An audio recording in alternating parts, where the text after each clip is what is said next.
KG awards மற்றும் news 7 Tamil தொலைக்காட்சி சார்பில் கல்வியாளர்கள் மற்றும் கல்வித்துறையில் சிறந்த தொழில் முனைவோர்களுக்கான விருதுகள் வழங்கும் நிகழ்ச்சி கோவையில் சிறப்பாக நடைபெற்றது.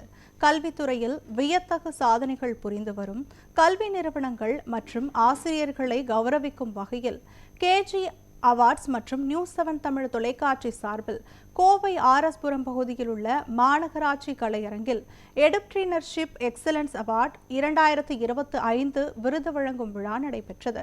இந்த நிகழ்ச்சியில் கல்வித்துறை சார்ந்த தமிழகத்தின் பல்வேறு பகுதிகளில் இருந்து வந்திருந்த கல்வியாளர்கள், கல்வி நிறுவனங்களின் உரிமையாளர்கள், சமூக சேவர்கள் கௌரவிக்கப்பட்டனர்.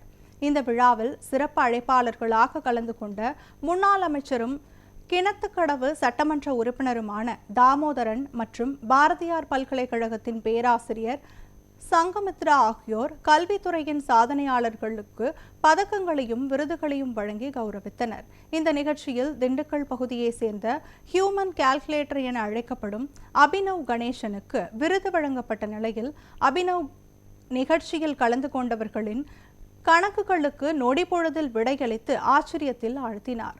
சமூக மாற்றத்திற்கான பல்வேறு முன்னெடுப்புகளை எடுத்து வரும் நியூஸ் 7 தமிழ் தொலைக்காட்சிக்கு வாழ்த்து தெரிவித்த விருந்தாளிகள் இதுபோன்ற நிகழ்ச்சிகளை நியூஸ் 7 தமிழ் தொலைக்காட்சி நடத்த வேண்டும் என கேட்டுக்கொண்டனர். இந்த விழாவில் கல்வி நிறுவனங்களின் தாளாளர்கள், ஆசிரியர்கள் மற்றும் சமூக ஆர்வலர்கள் பலர் கலந்து கொண்டனர்.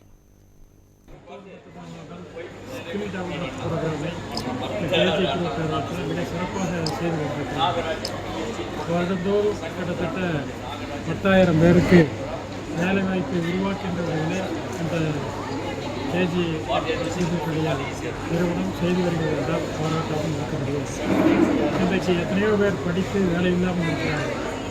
அதற்கு காரணமே இப்படிப்பட்ட நிறுவனங்கள் இருந்தால் அவர்கள் என்ன சொல்லுகிறார்களோ அதையெல்லாம் கேட்டு படிப்போடு சேர்ந்து இதை செய்யும்போது எல்லாருக்கும் ஒரு வேலைவாய்ப்பு கிடைப்பதற்கான ஒரு அறிவாய்ப்பு இருக்கிறது. அப்படிப்பட்ட நல்ல செயல்களை இந்த கேஜி குரூப் நிறுவனம் செய்து வருகிறது. அதற்காக எங்களுடைய பாராட்டுகளை தெரிவிக்கிறோம்.